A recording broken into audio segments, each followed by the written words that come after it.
Good morning, Patriots. We are still at the DNC, and this has been one of the best experiences of our lives. The enthusiasm in that arena, you guys, it is hard to even put into words how good the Democrats are at producing and delivering a message to the American public. And the first point we'd like to talk about is how the overall theme of the DNC seems to be freedom. And they have successfully, the Democrats, successfully branded the party as the party of freedom. And of course, last night, keynote speaker Tim Walz, who everybody loves, Fox News is having stage 5 meltdowns, trying to label him because he's everything that they say the Republican Party campaigns for. A good white man who helps people, who pays his taxes, who, does his job. So they're now trying to link him as being some sort of Chinese sleeper agent. They are flailing on Fox News so badly because Tim Walz is such a phenomenal pick. Let me play you this clip. We also protected reproductive freedom because in Minnesota, we respect our neighbors and the personal choices they make. And even if we wouldn't make those same choices for ourselves, we've got a golden rule. Mind your own damn business. Yeah, mind your own damn business, MAGA. We are the party of freedom. Yeah, it's so funny because the Republicans think they have the market on patriotism and freedom. And when you boil it down, no books, no bodily autonomy. You can't marry who you love. It's unbelievable how the party of little government wants to go to the doctor with you. That's how big the government is. And I just thought Tim Walz was incredible. Gwen's had a huge glow up. I cannot tell you how exciting it was. Nancy Pelosi, mother of the dragons. Are you fucking kidding me? That was the best thing I heard all night. Bill Clinton saying voting makes you a patriot. Yeah. So we're taking patriot back. We're taking the flag back. The eagle. We've already got the eagle back. That's right. I mean, it's coming. Fucking Oprah. Oprah Winfrey, the dunks that the DNC is doing on MAGA and doing on Donald Trump and doing on a large portion of the American public that still clings to this idea that somehow they are the party of freedom and they are the party of patriotism. If you've watched 10 minutes of the DNC and you walk away from that still thinking that Donald Trump is the best vote for you, you must be a white billionaire. Because other than that, it's jaw-dropping that you could see the stark contrast. We haven't even talked about Pete Buttigieg yet and his ability to deliver a speech about being a gay man in the United States. And now he's married and he has these beautiful twins and they have a dinner table and they're trying to raise their kids, and how his ability to do that represents work from decent Americans fighting for, you guessed it, freedom and fighting for equality. And the Republican Party is antithetical to freedom and to equality. The way I see modern day MAGA right now is when I was a little girl in school, you would see films from the 60s and you would see Black people being hosed and yelled at. These veterans would come back from Vietnam that fought over in this horrific war, and they'd come back and they were treated like shit from racist America. That's still happening. It just has a new brand and a new color, and it's the MAGA hat and the MAGA followers. They will be in the videos that our children, our grandchildren, and so on watch, and you watch with all like, God, why were they so hateful? Why did they oppose treating other people humanely and with decency and with dignity? And the Republicans have failed miserably to make that case to the American people. And to the contrary, they keep saying and doing things that I can't imagine are nothing short of a turnoff, which always leads us back And every single episode we do of this is what is wrong with the Trump enablers. Obviously, the people around him are seeking power, ego, etc. But these Americans that are able to make a moral carve out against everything that democracy, freedom, liberty stands for, they're able to make this carve out for this cuckoo for Cocoa Puffs man. Let me play a clip of what he said yesterday during his rally in North Carolina. She had one policy. If you steal less than $1,000, basically $950 to be exact, I want to be accurate for purposes of reporters. The fake news media, they want accuracy. They don't have to be accurate, but we have to be accurate. But if you steal less than $950, they basically leave you alone. So I have guys going in and robbing stores with a calculator. Let's see, this is $100. Did you notice? This is not going to happen in North Carolina, I don't think, is it? No. What is he talking about?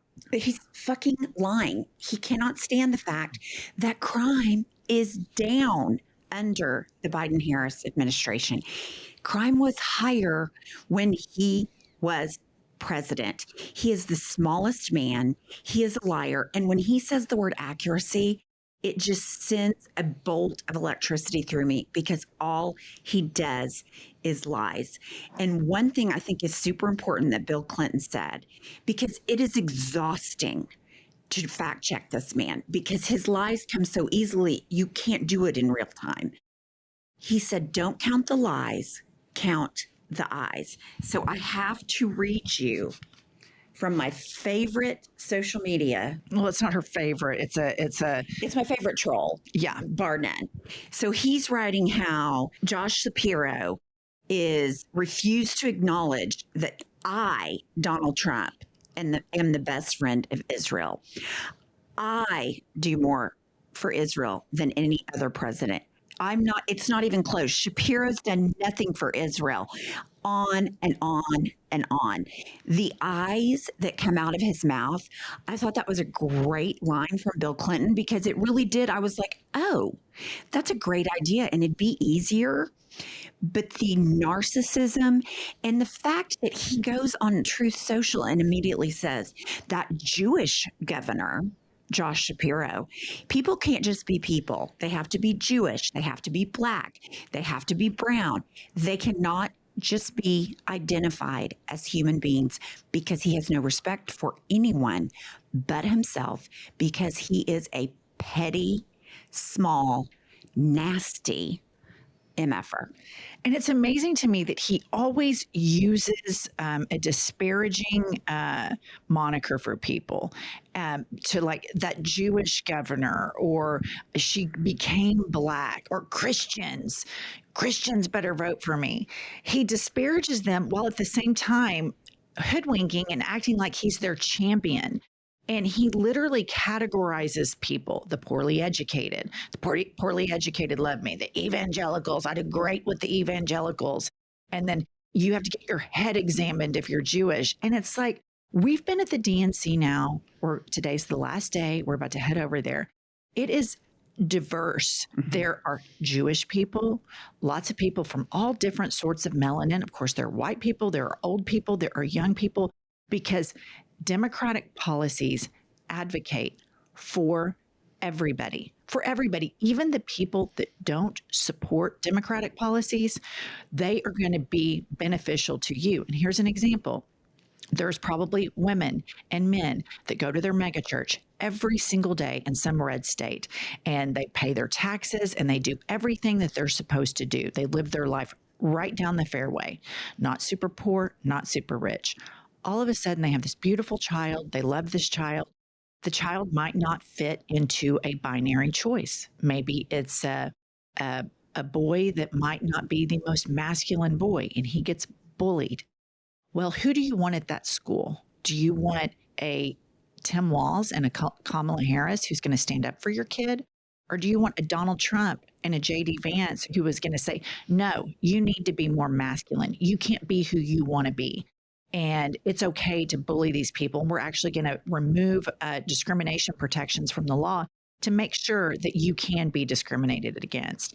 And then all of a sudden, this family, as this child comes of age and tells their parents that maybe they're gay, they're queer, they're non-binary, they're going to think, I don't want people to hurt my kid. All of a sudden, their whole worldview, where they have voted Republican, and then they start listening to everything the Republican Party is saying through a personal lens, and they say, that's going to be damaging to my child. And this is if these parents are not so wildly indoctrinated that they don't reject their children from, so much indoctrination from church and from right-wing media echo chamber.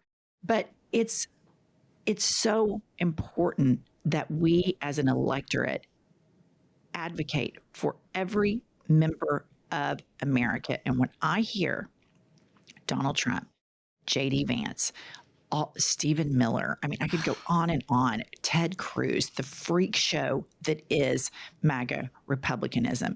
These people do not give a shit about anything except for Donald Trump's ego. I can't believe that we are sitting here in Chicago right now, about to head to the fourth day of the DNC, and we cannot contrast the Democratic ideas with whatever the Republican Party's ideas are, because the Republican Party is all about Donald Trump's ego. Let me play you another clip from the North Carolina rally yesterday. Did you see Barack Hussein Obama last night? Take little shots. He was taking shots at your president.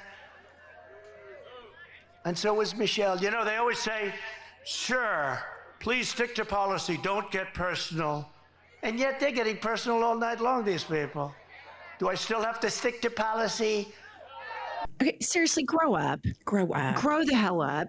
I mean, it's just, he puts on this little show at his rallies where he speaks in that voice, and his followers enable this insanity, and they've enabled it for 3 election cycles. Mitch McConnell and other leaders of the Republican Party could have handled this, and they chose not to. They value Donald Trump's delicate, fragile little ego over anything else. And think about that.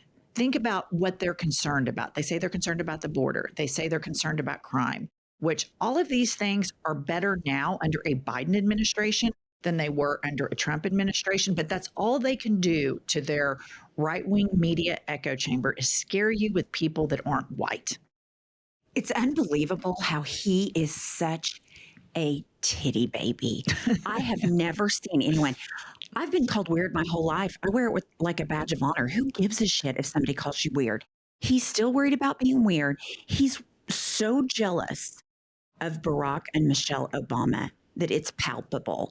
But for him to say he talks about policy, I would bet every penny I have in the bank that if you got him down on a one-on-one question, he could not give you 2 or 3 points on every policy question. This guy is an insulter. He's a crier. He's a victim. And like Barack Obama said, you're a fucking alleged billionaire, and all you can do is piss and moan. You've done nothing but fail up your whole life. You've bankrupted fucking casinos, which that's the most, that's a gift to bankrupt casinos. He is a miserable, small man, and he is crying around like the biggest baby I've ever seen in my life. It sends me into orbit. Well, I'm just going to say this. Michelle and Barack Obama have been targeted by this man and his racist attacks on them for a very long time. And through the 2016 campaign, they tried to, we're going to, when they go low, we go high, because they were still in office and there was a decency. And then it continues on, and he still continues to be a racist. He still continues to demean Black Americans.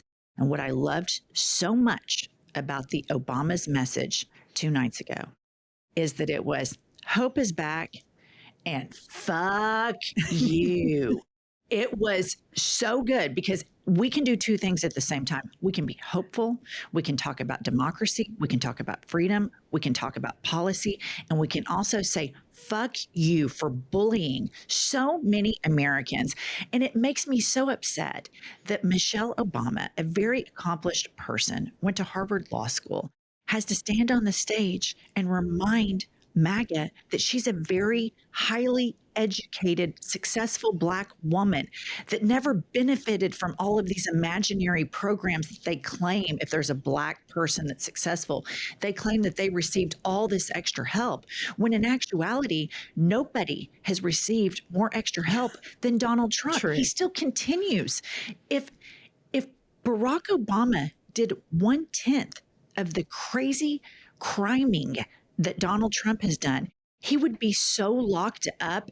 We wouldn't even have to talk about it. They would have him incarcerated. They lost their mind when he wore a tan suit.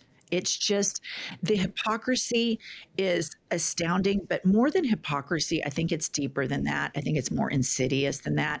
I think there is a sickness, a cancer, obviously surrounding Trump and MAGA, but a large portion of the electorate, I would say 30% of these people, that when we post this on social media, on YouTube, you look in the comment section, you see these people and they're like, Trump 2024, MAGA. And I'm just like, what happened to these people? It is a complete cancer that we have to turn out so big. The results of this election have to be too big, too rigged, because they are going to have the biggest titty baby crying, screaming meltdown when they lose. And it's going to be fraud. And, he's going to send out the Kraken attorney and, the My Pillow guy and all the freaks that hang out with him. I'm looking at you, Ted Cruz. I'm looking at you, Josh Hawley. I'm looking at you, Mitch McConnell. Pathetic examples of people that care about this country, because the DNC is dunking every single night on what horrific pieces of shit the MAGA movement is. Well said. Thank you. All right, listen, we are about to head over to the DNC. Stick to our YouTube channel. Make sure you subscribe to this podcast on the audio format. Wherever you get your podcast, subscribe to this channel. Follow us on all social medias. It's at I've Had It Podcast. We've had such a great opportunity to interview truly impactful people, and we'll be dropping those later today. All right, guys, we'll see you later. It's so entertaining to have the vein. So